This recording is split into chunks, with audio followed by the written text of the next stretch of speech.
예, 안녕하십니까. 미디어워치 TV입니다. 오늘 오전에 발표된 갤럽 여론조사에서 홍준표 자유한국당 후보의 지지율이 7%. 굉장히 낮죠. 어제까지는 9%, 10% 그러는데, 물론 여론조사 이 회사 따라서 상당히 좀 다르게 나오는 부분이 있는데, 분명한 거는 홍준표 지사가 자유한국당 후보로 선정이 됐음에도 이른바 컨벤션 효과를 전혀 누리지 못하고 있다는 겁니다.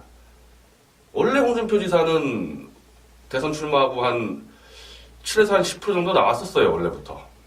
그리고 김진태 이제 경쟁자죠. 김진태 후보가 한 5%에서 한 7% 나왔고, 그러면 그렇게 해서 후보가 어떻게 보면은 단일화가 됐지 않습니까? 그리고 이제 보수가 이제 그 당시부터 상당히 위축돼 있었으니까, 야, 홍준표 지사가 이렇게 딱 단일 후보가 되면은 컨벤션 효과로 인해서 최소 15%, 한 20% 이 정도로 가서 당연히 문재인, 안철수, 홍준표 3강으로 갈 거다. 이게 일반적인 예측이었는데 이 예측과 전혀 다르게 오히려 후보가 되면서부터 더 추락을 하고 있다는 겁니다. 저는 이거는 한 두 가지 이유라고 보는데요. 지금 쉽게들 이제 분석하는 방법은 안철수 씨 지금 지지율이 어마어마하게 좀 뛰지 않습니까? 그건 이제 주로 문재인 쪽에서 이 후보가 단일화되니까 오히려 안희정을 지지했던 사람들이 안철수로 지금 넘어간다. 그래서 상승을 하고, 보수 쪽에서 야씨 보수 후보가 이거 워낙에 이게 시원치 않으니까 차라리 문재인이라는 아주 너무 좌 성향 강한 후보를 막기 위해서 안철수를 지지하자. 이 두 가지가 합쳐져가지고 오늘 갤럽 조사에서 보니까 문재인 38, 안철수 35, 홍준표 7, 유승민 4, 심상정 3 이렇게 지금 나온다는 거죠. 근데 지금 이런 분위기에서 안철수가 이 문재인의 대항마로 이렇게 해서 보수, 심지어 보수 쪽의 원로들도 지금 그런 얘기 많이 합니다. 안철수를 지지하자 어쩌고저쩌고 하는데, 저는 이제 그 프레임에서는 우리가 벗어나야 된다고 보고, 대체 이 보수의 대표 후보라는 홍준표의 지지율 7% 이대로 가도 되는 건가? 좀 우리가 근본적으로 이 대선판을 다시 볼 필요가 있습니다. 지금 모든 사람들이 이번 대선판은 기울어진 운동장이다. 박 대통령 탄핵 때문에 보수가 더 해볼 수도 없이 기울어진 운동장이어서 사실 다들 지금 제가 볼 때 우왕좌왕합니다. 안철수를 지지하자는 말까지 나오는 거를 보면 기본적인 지금 보수의 가치나 원칙도 다 무너졌다는 얘기죠. 이게 지금 정상적인 상황입니까? 근데 우리가 한 번만 다시 좀 돌이켜보면요. 박 대통령 탄핵이 추진되고 이게 진행되는 과정 자체가 이게 아주 기형적이고 비정상적이지 않았나요? 검찰 수사부터 특검 수사, 헌법재판소의 재판 진행 과정, 헌법재판소의 판결문, 그 JTBC의 태블릿 PC 조작, 그 조작을 드러내지 않는 검찰의 수사 다 이상했잖아요. 이 상황 자체가. 하나라도 정상적으로 탄핵 절차가 진행된 게 있습니까? 그 비정상적인 것들이 대선에도 그대로 덮치고 있기 때문에 이 대선판이 비정상적으로 가는 건 너무 당연한 거죠. 그리고 박 대통령을 만들어낸 보수 진영이 아주 비정상적인 절차로 박 대통령 탄핵을 막아내지 못하고, 심지어 또 그 중에 또 상당수는 아예 그 거짓 탄핵 선동에 참여해서, 아니 주도해서, 유승민, 김무성 다 그런 사람들 아니에요? 아예 주도해가지고 자기들이 만든 대통령의 목을 치고 이런 짓까지 벌어졌는데 보수가 온전히 대선을 치를 수 있다는 것 자체가 말이 안 되는 거죠. 그래서 저는 사실은 이 탄핵이 결정나기 전에 제가 이 태극기 집회 때 이제 발언한 게 그 내용인데, 이렇게 뻔했다는 거죠. 정상적인 대선을 치를 수 없기 때문에 비정상적인 탄핵의 결과로 비정상적인 대선이 치러지는데 그게 무슨 정상적인 대선이라고 우리가 하느냐. 아예 대선을 보이콧하고 이런 받아들일 수 없는 절차로 만들어지는 대통령도 똑같은 절차로 바로 탄핵시켜버리자. 이렇게 주장을 한 건데, 또 이렇게 얘기하니까 또 뭐 대선을 또 포기하니 뭐 자포자기니 저한테 또 그러니까 아니 대선을 이길 수 있는 방법은 한 가지밖에 없습니다. 대선을 이길 수 있는 방법은 처음부터 이 잘못된 대선은 사기 탄핵으로 벌어진 결과이기 때문에 이 사기 탄핵의 진실을 최대한 알리는 거 말고는 대선을 정상화시키고 우리 우파 진영이 대선 이길 수 있는 방법은 원천적으로 없었다는 겁니다. 그래서 제가 대선을 뭐 준비하기 위해서 우리 쪽 좀 보수 뭐 어른들 하는 거 보십시오. 다 뭐라 그럽니까? 홍준표로 중심으로 뭉쳐가지고 유승민과 단일화를 하고 심지어 안철수 밑으로 들어가자 이런 주장하지 않습니까?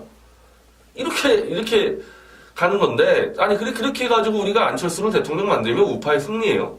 제가 뭐 안철수 대해서는 제가 따로 한 번 더 하려고 그러는데 아니 사드를 찬성한다고 이제 얘기했다?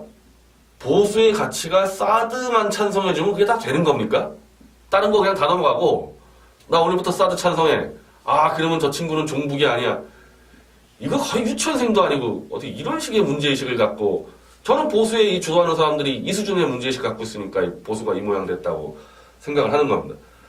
국가 운영이라든지 이런 것들은 굉장히 다양한 아이템들이 있는데 그 중에 몇 개만 가지고 물어봐서 아 이거 해줄게요 그러면 와 이 사람 우리 보수 후보다 그거 안 됩니다.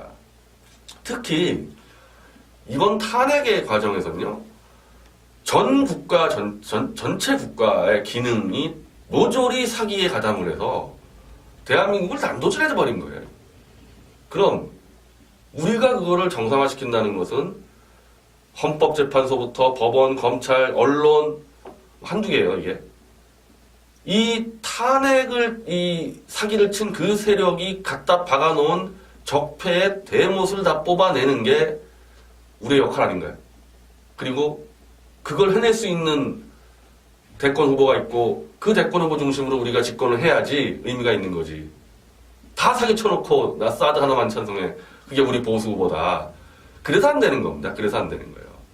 그리고 유승민이 오늘 뭐 3%, 홍준표가 7%. 이거 왜 그렇겠어요? 이 사람들 지지율 이거 왜 이 모양이겠습니까? 이거. 첫째, 유승민 씨는 일단은 대선을 포기해야 됩니다. 그건 뭐 배신을 했니 그런 차원의 문제가 아니고 유승민 씨 원래 박 대통령 최측근이었고 물론 좀 사이가 소원해졌지만은 2012년도에도 당연히 유승민 씨는 박 대통령을 도왔고 김무성 씨는 박근혜 당시 후보의 선대본부장입니다. 그 거기 있는 뭐 하태경이니 김용태니 뭐 다 박 대통령과 같이 일하고 뭐 도움 받고 이런 사람들 아닙니까? 특히 하태경 같은 경우는 뭐 공천 2번 다 어떻게 보면 박 대통령이 은혜를 베푼 거나 마찬가지인데 그랬던 사람들이 한 3년 지나면서 우리가 대통령 잘못 뽑았어요. 저렇게 타락하고 부정한 인물인지 몰랐어요. 이랬을 때 국민들 입장이 어떻게 하겠냐는 겁니다. 저는 이거는 탄핵을 찬성한 국민들 입장에서 얘기하는 거예요. 니네가 지금 만든 그 대통령 그럼 국민을 속인 거 아니냐 그동안에. 그럼 너희가 이제 이번 대선 때 만드는 대통령 후보 또 우리가 어떻게 믿냐는 거죠. 자 혹시라도 바른정당에서 유승민 씨가 어쩌다 대통령 됐다 치자 이겁니다. 그러다가 또 한 1년 지난 다음에 김무성, 하태경, 김용태 우리가 대통령 또 잘못 만들었어요. 또 목을 치지 않으라는 보장이 뭐가 있냐는 겁니다. 그래서 안 되는 거예요. 그래서 박 대통령을 대통령 만들어 놓고 박 대통령 탄핵에 가담한 사람들은 정치적 도의상 이번 대선에서는 완전히 빠져줘야 되는 겁니다. 우리가 대통령 잘못 만들었으니까 우리는 이번 대선에서는 대통령 만들 자격이 없다. 우린 그냥 봉사하겠다. 저는 바른정당은 그렇게 갔어야 된다고 봐요. 뭐 바른정당뿐이 아니라 그와 비슷한 위치에 있던 사람들, 이런 사람들은 이번 대선판에서 완전히 빠져야 되는 겁니다. 그러면 대선은 누가 치르느냐?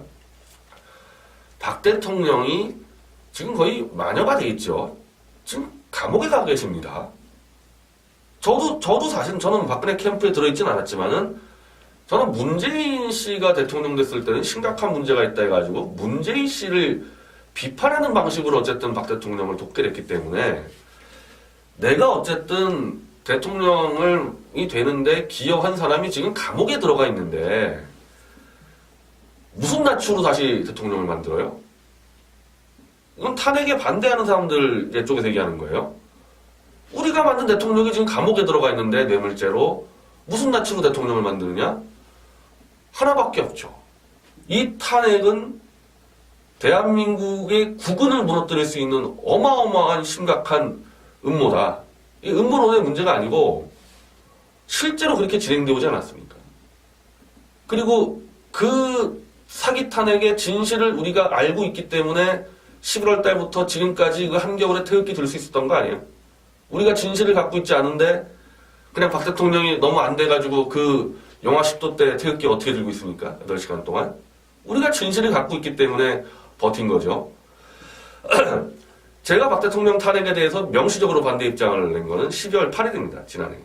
그 전까지 어떤 입장이었냐면은 하도 쏟아지니까 자 그럼 탄핵할 사람 탄핵하고 그 대신에 여당 사람들은 대통령과 운명 공동체니까 당신들은 탄핵하면 안 되고 탄핵할 사람들은 나가서 탄핵하고 그 뒤로 헌재 가서 진실 가리자 이 입장이었다가 12월 8일 날 제가 JTBC 태블릿 PC가 조작됐다는 확신을 갖게 된 겁니다. 탄핵 하루 전날이죠. 국회 가결. 그때 제가 성명서 쓰고 해서 탄핵을 멈추라고 난리를 쳤고 12월 14일 날 제가 이제 증거를 확보하게 된 거예요. 태블릿 PC 조작에. 그걸 제가 갖고 있었기 때문에 지금까지 당당하게 태극기 집회에서 그 언론들이 아무리 음해해도 내 프라이드를 가지고 마이크를 잡을 수 있는 거거든요. 그리고 그걸 나와서 정말 제가 요즘에 경남 탐기국 분들하고 많이 다니는데 이 창원에서 버스 대절해가지고 올라오고 우리가 진실을 갖고 있다는 자부심 없이 어떻게 그걸 했겠냐는 겁니다. 그러면 지금 이게 대선과 연관이 안 될 것 같습니까? 그 진실 가지고 정면으로 승부해서 이 진실이 지금보다 좀 더 많이 알려지는 과정에서 우리가 대선을 정상화시킬 수 있는 겁니다.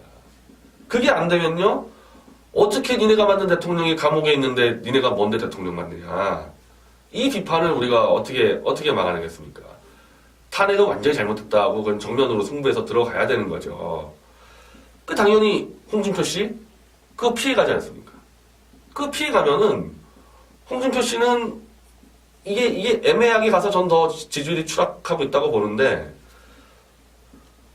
정치적으로는 탄핵당할 만하지만은 뭐 법적으로는 뭐 탄핵이 아니다. 좀 이상하죠? 그 사람 얘기하는 게. 어떤 때는 야, 박 대통령 탄핵의 헌법재판소 판결문은 이건 자범에게나 해당되는 거다. 말이 안 된다고 주장했다가 또 어떤 때는 박근혜 대통령이 춘향인 줄 알았더니 향단이었다 그랬다가 왔다 갔다 하는 겁니다. 왜 그렇겠어요? 탄핵을 반대하는 그 진실을 알고 있는 태극기 부대도 좀 한번 잡아보려고 그러고 에이 그래도 뭐 대통령이 뭐 정치는 잘못하지 않았냐? 이것까지 잡으려니까 중간에서 왔다 갔다 하다가 지금 완전히 이제 이 폭락하고 있는 거거든요. 저는 그 방식으로는 이 대선은 절대 이길 수 없다고 처음부터 이제 판단한 겁니다. 탄핵을 찬성한 사람들을 설사 찬성을 한 입장을 돌리지 못하더라도 PC 조작부터 고영태 수사 은폐, 헌법재판소의 이 판결문의 오류, 이 모든 절차 이게 간단한 데가 아니에요. 다 검찰, 헌재, 언론, 국가를 운영하는 중요 기관들입니다. 여기서 저지른 작태에는 이건 보통 심각한 게 아니지 않냐. 이렇게 돼서 다음 대통령 들어오면 또 이 방식으로 탄핵 안 당할 수 있냐. 그래서 이것까지는 우리가 설득해낼 수 있어야 된다는 겁니다. 여기까지 설득이 돼야지만 우리 대선 기반이 만들어지기 때문에 보수에서의 대선 후보는 이걸 완전히 꿰뚫고 있는 사람이어야 돼요. 사기 탄핵의 진실을 각 종목들이 있잖아요. 우리가 대학문 집회 보면 알겠지만 PC 조작은 주가 제가 하고 헌법재판소의 절차적 부당성은 주로 김평우 변호사가 하고 이 사실관계의 팩트들은 또 우종찬 기자나 뭐 조갑재 기자가 하고 각 종목들이 있습니다. 이 사기 탄핵에. 이 전 종목을 다 꿰뚫고 있는 사람이어야지만 다니면서 심지어 무슨 뭐 시장 바닥에서 누가 물어봐도 다 답을 할 거 아닙니까?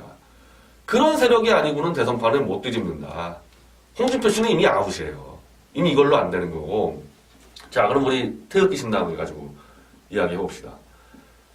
저는 신당이 꼭 대선을 위해서 만들어졌다고 보지 않습니다. 우린 사실은 신당을 만들 때 탄핵을 막아보려고 만든 거예요. 도저히 이 집회 퍼포먼스 가지고는 안 되니까 그 당시에 한창 임명진이 탄핵을 성공시키려고 막 대못을 받고 있을 때니까 우리는 대권을 창출하려고 만든 게 아니죠. 왜냐하면 우리가 신당 얘기할 때는 실제로는 탄핵을 기각시킨다는 목표로 만들었기 때문에 탄핵 기각됐으면 지금 대권 안 열리잖아요. 탄핵 기각을 목표로 신당을 만들었는데 우리 예상과 달리 탄핵이 인용이 됐기 때문에 저는 우리 신당이 대권을 우리가 반드시 지켜야 된다는 의무는 없다고 봅니다. 저는 그래서 우리 신당은 대권 보이콧해도 괜찮아요. 보이콧한다 그래가지고 그럼 뭐 예를 들면 홍준표니 지금 뭐 남재준 씨니 찍고 싶은 사람 너희 찍지 마. 그게 아니죠. 신당은 대권에 신경 안 쓰고 당 조직 강화와 정책 개발과 대권 이후를 준비하고 특히 우리 당원들 같은 경우는 본인들이 원하는 후보 찍으면 되고 저는 그렇게 가도 된다고 보는데 지금 홍준표 씨가 추락을 하니까 자 그럼 우리라도 나서야 되냐? 그럼 좀 나서는 거 논의할 수도 있다. 근데 여기서 중요한 거는 저는 우리 당원들이 정확히 알 필요가 있다고 봅니다. 저는 깜짝 놀랐어요. 벤처신당이라고 제가 표현하니까 그럼 벤처면 계속 영세하다고 생각하나 본데 벤처를 누가 그렇게 해석합니까?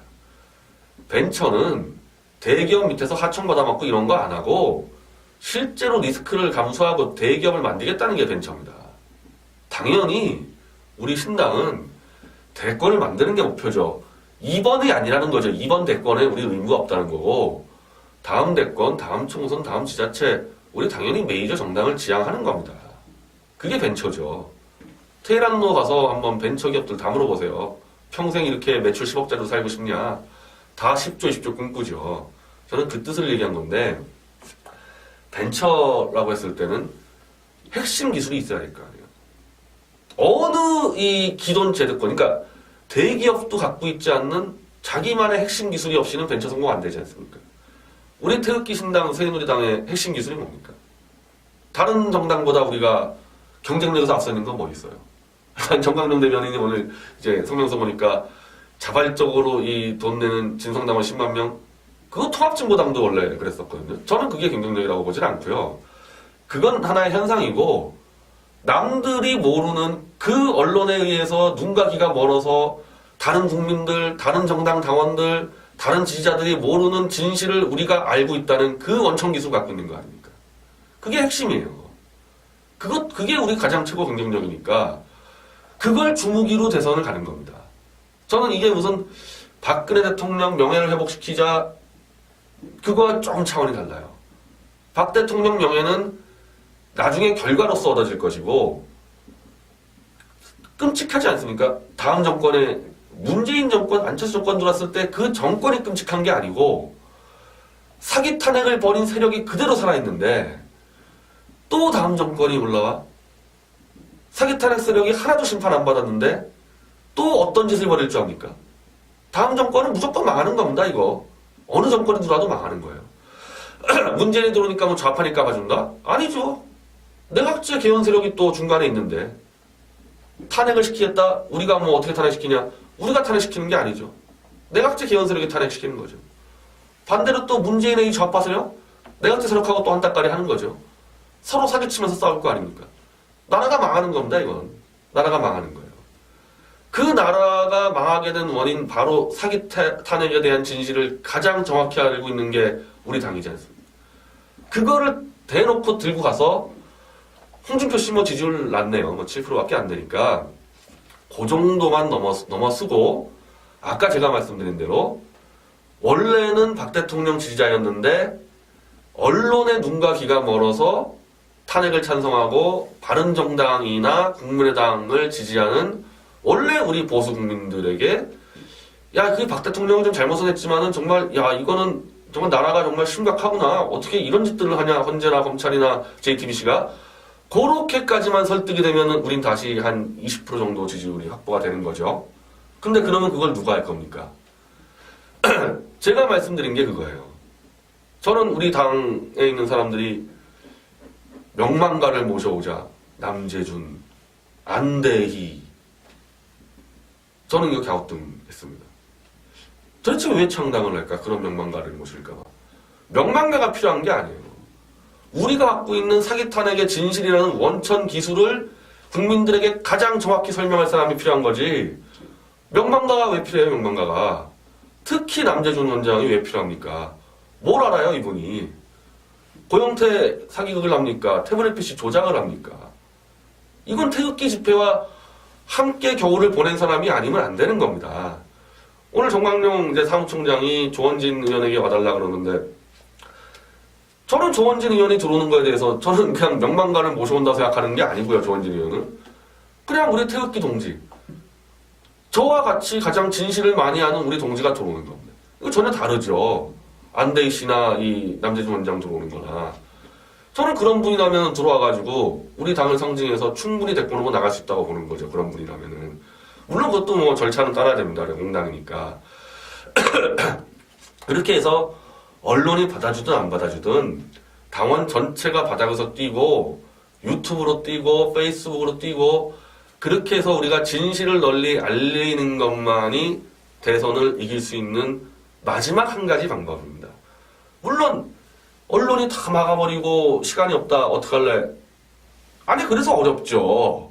제가 언제 이게 쉽다 그랬습니까? 그러니까 저는 아예 차라리 보이콧하자는 말까지 하는 거 아니에요? 근데 대선을 한번 이겨보겠다고 하니까 그러면 이 방법밖에 없다. 이 정상적인 방법. 이 정통으로 승부하는 것밖에 없지.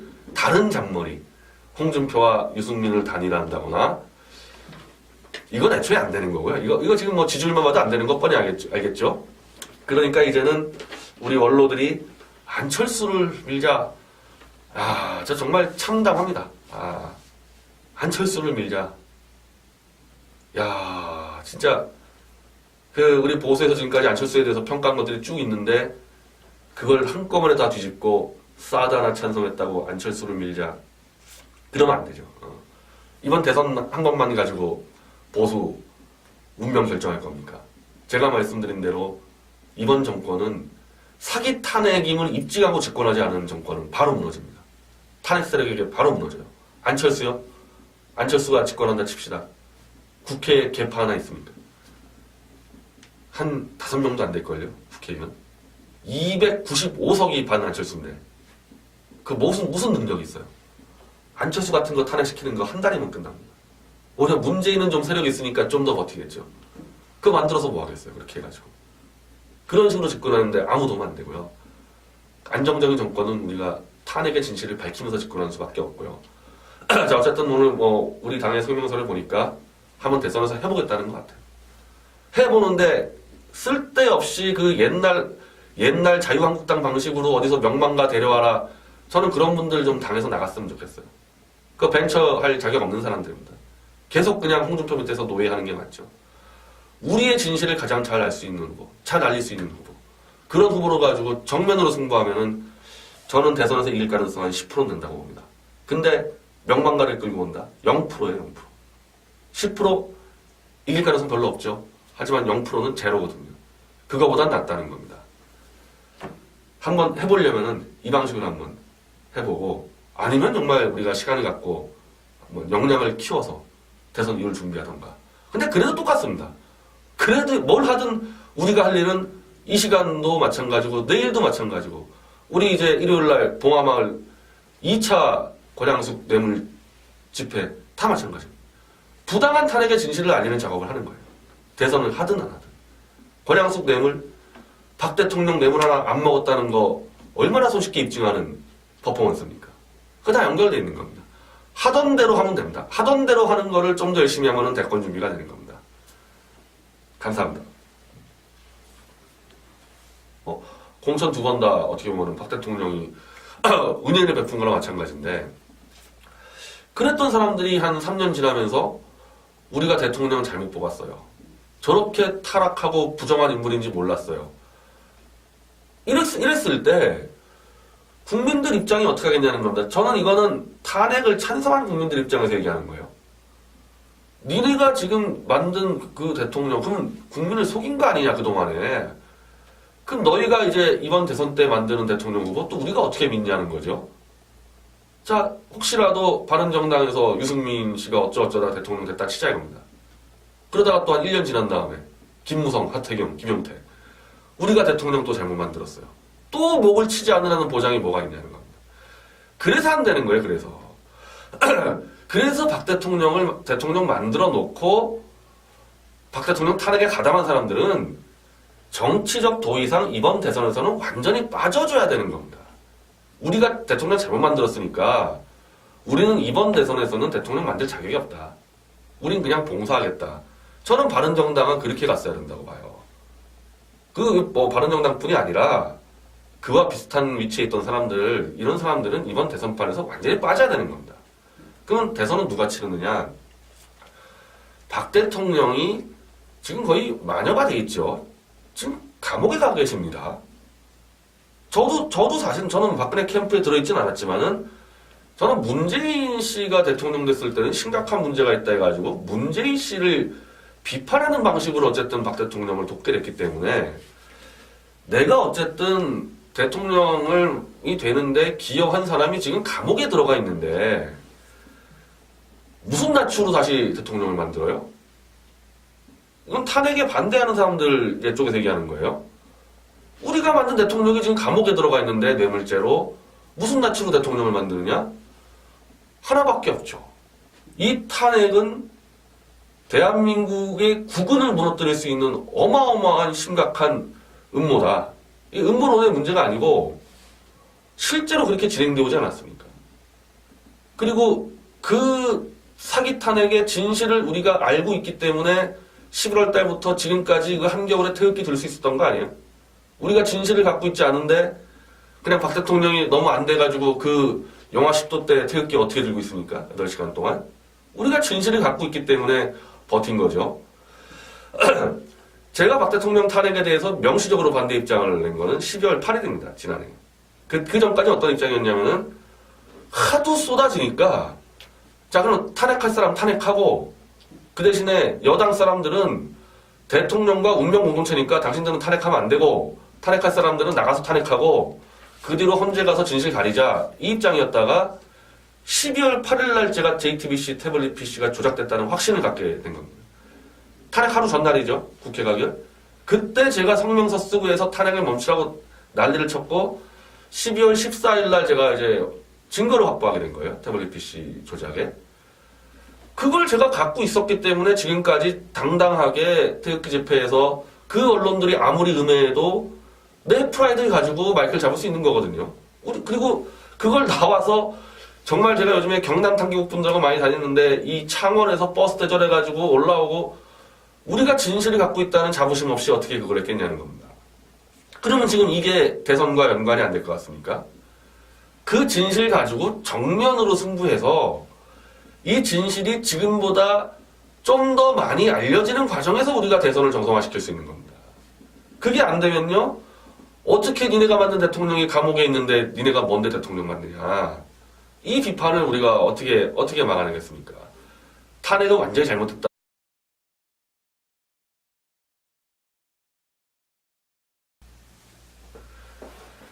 예, 안녕하십니까. 미디어워치 TV입니다. 오늘 오전에 발표된 갤럽 여론조사에서 홍준표 자유한국당 후보의 지지율이 7%. 굉장히 낮죠. 어제까지는 9%, 10% 그러는데, 물론 여론조사 이 회사 따라서 상당히 좀 다르게 나오는 부분이 있는데, 분명한 거는 홍준표 지사가 자유한국당 후보로 선정이 됐음에도 이른바 컨벤션 효과를 전혀 누리지 못하고 있다는 겁니다. 원래 홍준표 지사는 대선 출마하고 한 7에서 한 10% 정도 나왔었어요, 원래부터. 그리고 김진태 이제 경쟁자죠. 김진태 후보가 한 5%에서 한 7% 나왔고, 그러면 그렇게 해서 후보가 어떻게 보면은 단일화가 됐지 않습니까? 그리고 이제 보수가 이제 그 당시부터 상당히 위축돼 있었으니까, 야, 홍준표 지사가 이렇게 딱 단일 후보가 되면은 컨벤션 효과로 인해서 최소 15%, 한 20% 이 정도로 가서 당연히 문재인, 안철수, 홍준표 3강으로 갈 거다. 이게 일반적인 예측이었는데 이 예측과 전혀 다르게 오히려 후보가 되면서부터 더 추락을 하고 있다는 겁니다. 저는 이거는 한 두 가지 이유라고 보는데요. 지금 쉽게들 이제 분석하는 방법은 안철수 씨 지금 지지율이 어마어마하게 좀 뛰지 않습니까? 그건 이제 주로 문재인 쪽에서 이 후보가 단일화되니까 오히려 안희정을 지지했던 사람들이 안철수로 지금 넘어간다. 그래서 상승을 하고 보수 쪽에서 야씨 보수 후보가 이거 워낙에 이게 시원치 않으니까 차라리 문재인이라는 아주 너무 좌 성향 강한 후보를 막기 위해서 안철수를 지지하자. 이 두 가지 얘기가 합쳐져가지고 오늘 갤럽 조사에서 보니까 문재인 38, 안철수 35, 홍준표 7, 뭐 유승민 4, 심상정 3 이렇게 지금 나온다는 거죠. 근데 지금 이런 분위기에서 안철수가 이 문재인의 대항마로 이렇게 해서 뭐 보수, 심지어 보수 쪽의 원로들도 지금 뭐 그런 얘기 많이 합니다. 안철수를 뭐 지지하자 어쩌고저쩌고 하는데, 저는 이제 그 프레임에서는 우리가 벗어나야 된다고 보고, 대체 이 보수의 대표 후보라는 홍준표의 지지율 7% 이대로 가도 되는 건가? 좀 우리가 근본적으로 이 대선판을 다시 볼 필요가 있습니다. 지금 모든 사람들이 이번 대선판은 기울어진 운동장이다. 박 대통령 탄핵 때문에 보수가 더 해볼 수도 없이 기울어진 운동장이어서 뭐 사실 다들 지금 제가 볼 때 우왕좌왕합니다. 안철수를 지지하자는 말까지 나오는 거를 보면 기본적인 지금 보수의 가치나 원칙도 다 무너졌다는 얘기죠. 이게 지금 정상적인 상황입니까? 근데 우리가 한 번만 다시 좀 돌이켜보면요. 박 대통령 탄핵이 추진되고 이게 진행되는 과정 자체가 이게 아주 기형적이고 비정상적이지 않았나요?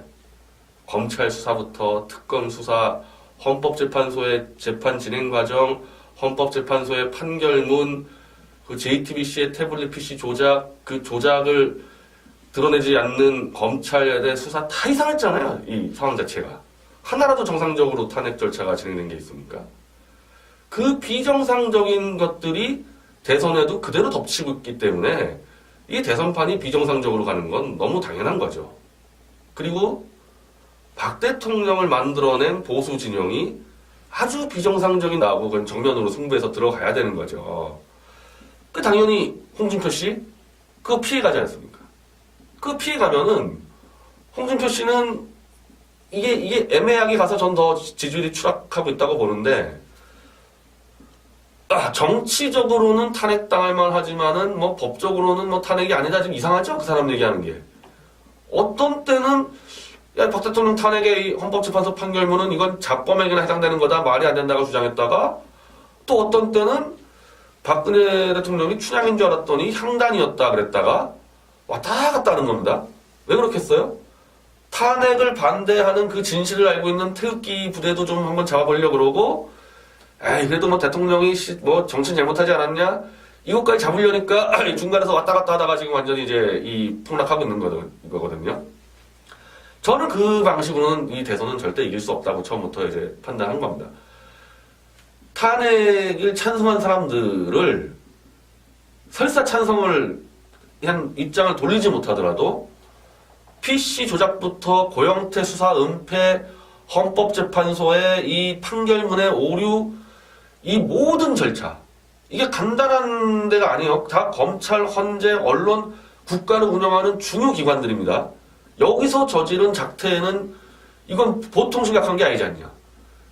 이렇게 돼서 다음 대통령 들어오면은 또 이 방식으로 탄핵 안 당할 수 있냐. 그래서 이것까지는 우리가 설득해낼 수 있어야 된다는 겁니다. 여기까지 설득이 돼야지만 우리 대선 기반이 만들어지기 때문에 보수에서의 대선 후보는 이걸 완전히 꿰뚫고 있는 사람이어야 돼요.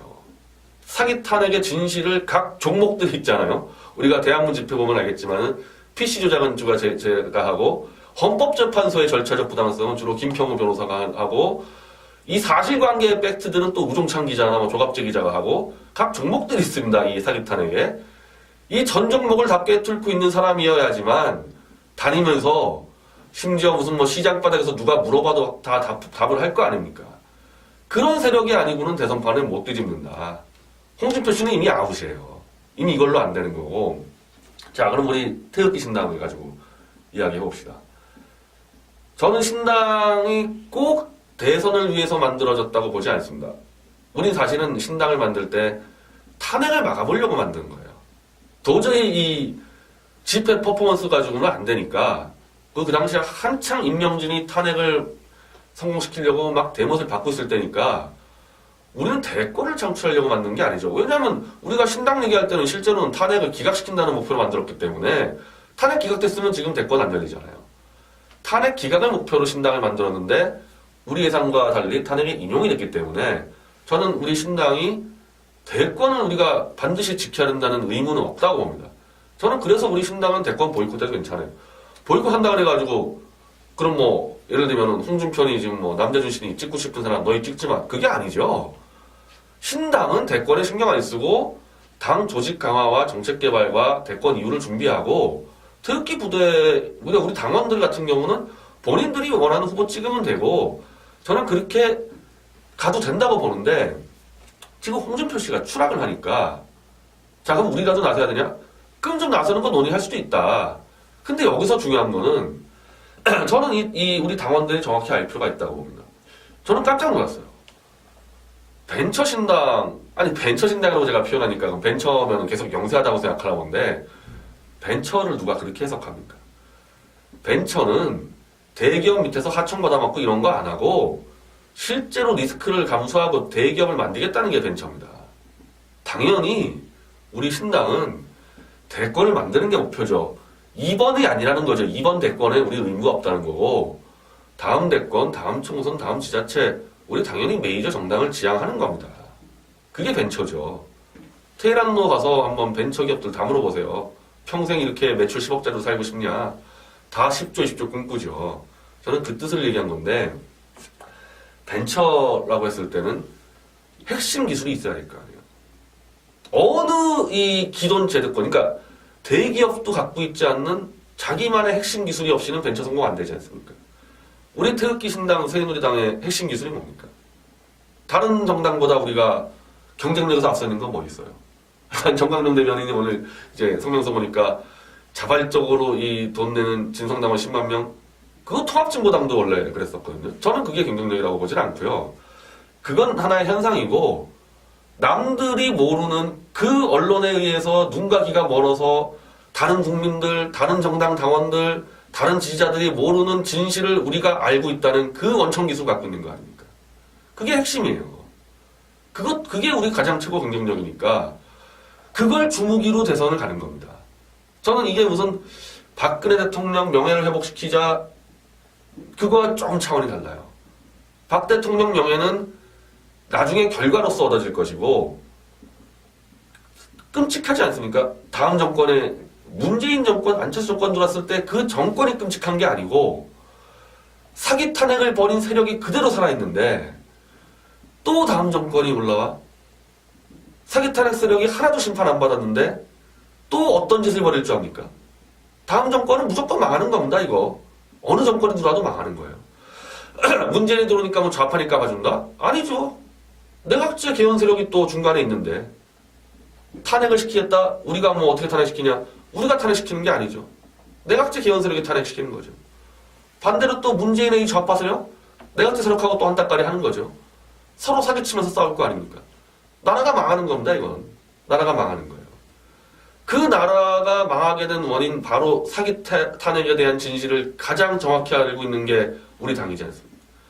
그거를 대놓고 들고 가서 홍준표 씨 뭐 지지율 낮네요. 뭐 7%밖에 안 되니까 그 정도만 넘어서고 아까 제가 말씀드린 대로 원래는 박 대통령 지지자였는데 언론의 눈과 귀가 멀어서 탄핵을 찬성하고 바른정당이나 국민의당을 지지하는 원래 우리 보수 국민들에게 야, 그 박 대통령은 좀 잘못은 했지만은 정말 야, 이거는 정말 나라가 정말 심각하구나. 어떻게 이런 짓들을 하냐. 헌재나 검찰이나 JTBC가 그렇게까지만 설득이 되면은 우린 다시 한 20% 정도 지지율이 확보가 되는 거죠. 근데 그러면 그걸 누가 할 겁니까? 제가 말씀드린 게 그거예요. 저는 우리 당에 있는 사람들이 명망가를 모셔오자. 남재준, 안대희.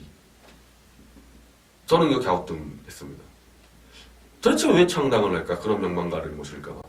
명망가가 필요한 게 아니에요.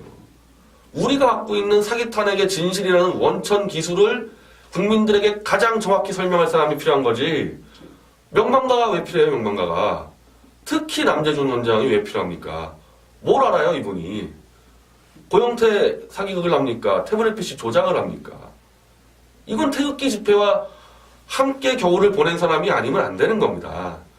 오늘 정광용 이제 사무총장이 조원진 의원에게 와달라 그러는데, 저는 조원진 의원이 들어오는 거에 대해서 저는 그냥 명망가를 모셔온다고 생각하는 게 아니고요, 조원진 의원은. 그냥 우리 태극기 동지. 저와 같이 가장 진실을 많이 아는 우리 동지가 들어오는 겁니다. 이거 전혀 다르죠. 안대희 씨나 이 남재준 원장 들어오는 거나. 저는 그런 분이 나면 들어와가지고 우리 당을 상징해서 충분히 대권 후보 나갈 수 있다고 절차로 박 대통령 탄핵을 막아내지 못하고 심지어 또 그중에 또 상당수는 아예 그 탄핵, 거짓 탄핵 선동에 참여해서 아니 주도해서 유승민, 김무성 다 그런 사람들 아니에요? 아예 주도해가지고 자기들이 만든 대통령의 목을 치고 뭐 이런 짓까지 벌어졌는데 보수가 온전히 대선을 치를 수 있다는 것 자체가 말이 안 되는 거죠. 그래서 저는 사실은 이 탄핵이 결정나기 전에 제가 이 태극기 집회 때 이제 발언한 게 그 내용인데 이렇게 뻔했다는 거죠.